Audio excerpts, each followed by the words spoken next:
Hello friends, super magic રસોઈમાં મિત્રો હું આપનું સ્વાગત કરું છું.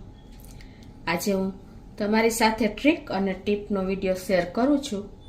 ગમે તો લાઈક કરજો, શેર કરજો અને સબસ્ક્રાઈબ કરવાનું તો ભૂલતા જ નહીં. અને મિત્રો બાજુમાં રહેલ બેલ આઇકનને પણ પ્રેસ કરજો, જેથી કરીને લેટેસ્ટ વિડીયોની માહિતી તમને મળતી રહે. તો આજે બે ટ્રીક તમારી સાથે શેર કરું છું, જે આપણે રોજબરોજના જીવનમાં ઉપયોગી થશે. તો પહેલી ટ્રીક છે કે આપણે અત્યારે જે ઇડેબલ ઓઇલ એટલે કે જે આપણે રૂટીન તેલ ખાઈએ છીએ ને, સનફ્લાવર છે, સિંગ તેલ છે, પછી આપણે સરસવનું તેલ છે કે કોઈ પણ સોયાબીન તેલ છે, એ બધા જ તેલને તમારે એમ કે એકદમ ચોખ્ખું એટલે કે અસલી છે કે નકલી, ભેળસેળ યુક્ત નથી કે છે, એ જાણવું હોય ને તો આજે એની ટ્રીક તમારી સાથે શેર કરું છું. તો એના માટે તમારે શું કરવાનું કે એક વાટકીમાં તમારે જે તમારા ઘરમાં તેલ વપરાતું હોય ને તેલ લેવાનું છે. અત્યારે હું સનફ્લાવર તેલ, જે પતંજલિનું તેલ આવે છે ને, એ તેલ લઉં છું એક વાટકીમાં. આ એકદમ તમને ખ્યાલ આવી જશે કે આ તેલમાં કાંઈ મિલાવટ કરી છે કે પ્યોર તેલ છે, એ જાણવા માટે જ આજે હું તમારી સાથે આ ટ્રીક શેર કરું છું. તો આવી રીતે આપણે વાટકીમાં તેલ જે ખાતા હોય લઈ લેવાનું. સિંગ તેલ, સરસવ, સનફ્લાવર, પછી આપણે સોયાબીનનું, કાંઈ પણ તમારે કપાસિયાનું. પછી તમારે એક લસણની કળી આવી રીતે તેલમાં મૂકી દેવાની છે. પછી શું કરવાનું છે કે આ લસણની કળીને તેલમાં તમારે 5 મિનિટ, કમસે કમ 5 મિનિટ રાખવાની છે. પછી તમને ખ્યાલ આવી જશે કે તમને બતાવું આગળ કે જો આ કળી તમારી આવીને આવી એ જ ઇટ ઇઝ આ જ કલર વ્હાઈટ રહે ને, તો તમારું તેલમાં કોઈ મિલાવટ, કોઈ મિક્સિંગ નથી, એકદમ પ્યોર નેચરલી ચોખ્ખું તેલ છે. અને જો આ કળી તમારી પીળી પડી જાય તો તમારા તેલમાં મિલાવટ 100% છે. મિત્રો ખાસ તમે આ ચેક કરજો એક વખત. હવે 5 મિનિટ પછી આપણે જોઈએ. તો મિત્રો જો મેં આ તેલમાં કળી નાખી ને લસણની, એને 5 મિનિટ થઈ ગઈ છે, કેમ કે મેં તો પ્યોર એકદમ રિસર્ચ કરી જ લીધું છે.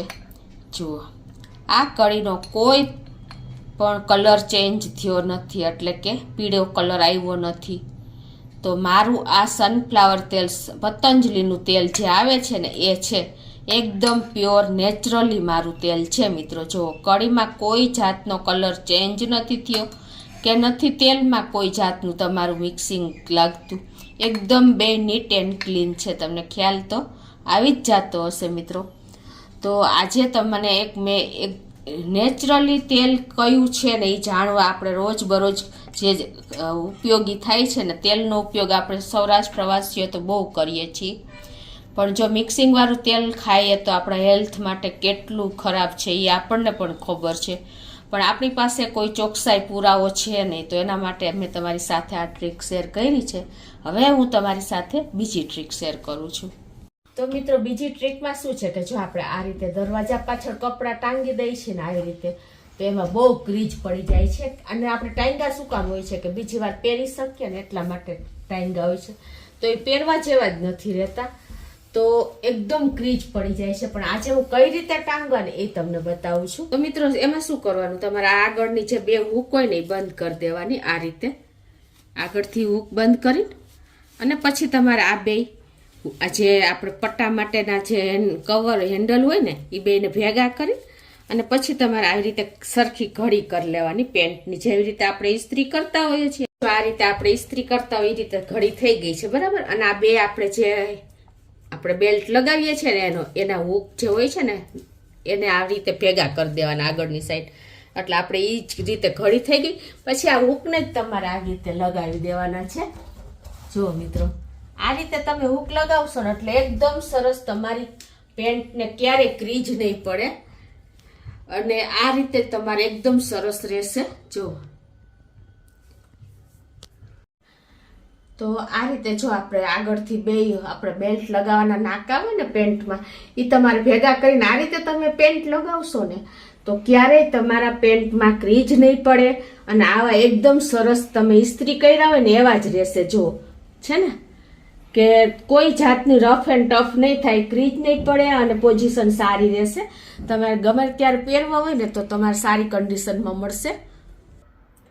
તો મિત્રો આ વિડીયો પણ તમને ઉપયોગી થશે. ગમે તો લાઈક કરજો, શેર કરજો અને સબસ્ક્રાઈબ કરવાનું તો ભૂલતા જ નહીં.